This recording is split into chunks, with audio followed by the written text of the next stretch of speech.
Hi everyone, it is the end of August 2025. Some of you might recognize this backyard, this sort of overgrown, weed-choked little lot. This is my old backyard, but I'm going to help my old neighbor remove some of the Japanese knotweed, which you see everywhere.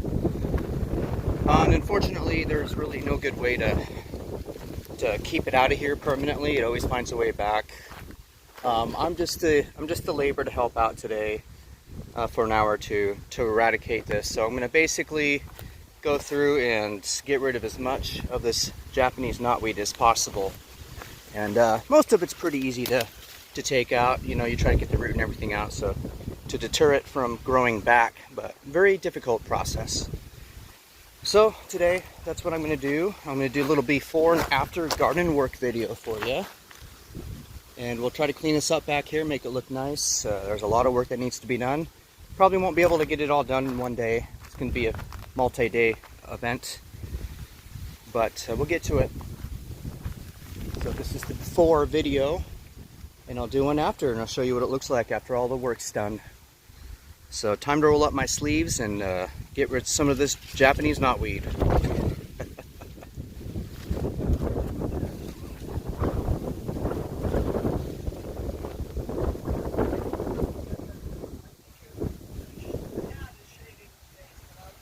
Oh, okay. All right, so we're about halfway through our little project, our little garden adventure here. I have Dedra. She's been doing most of the labor. Oh, no, that's not true. No, it's been a good team effort. That's it, right there. This is our big pile that we've had to smash down to make room for more. But yeah, Japanese knotweed is An invasive species. very invasive. So we cleared all of this out just in the last hour or so. Pretty big difference. I mean, it was really just a tiny forest of this stuff. Well, look at, this is what it looked like. See this one here? Oh yeah, so this is basically what it looked like. Every square inch, it's like that. And this stuff has seeds right up and through here. You're right, there's see them blossoming in there? Yes. The white ones? The white seeds. So that's the problem, is that these seeds are being carried over into the neighbor's yard and just spreads like a wildfire.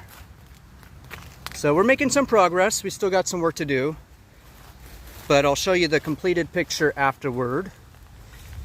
Let's get to it.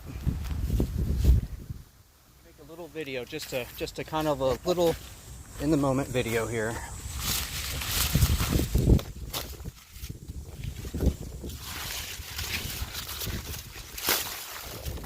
So you want to get it by the roots if you can.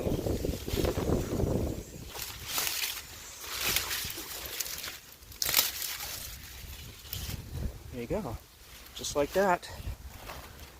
And what Dedra is doing, she's taking some vinegar in this can and she's applying it to the root system here, and that'll help keep some of this from sprouting.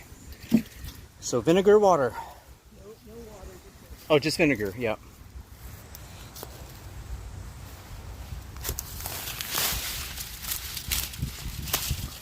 Okay, there's a nice little bird's eye view of what used to be a mini forest.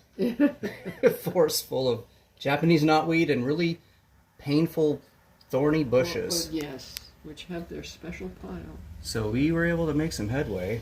Yep, we still got the thornies down in the back corner there, so we just got to get the piles taken up and we'll be much better off. But yeah. No, it's amazing. Yeah, and maybe someday when you get back, in case you're bored, we could do those back branches and the thorns. So you mean there'll be a sequel? Oh, Yeah, that's a good idea. Part 2. You just ask nature. Nature will give us plenty of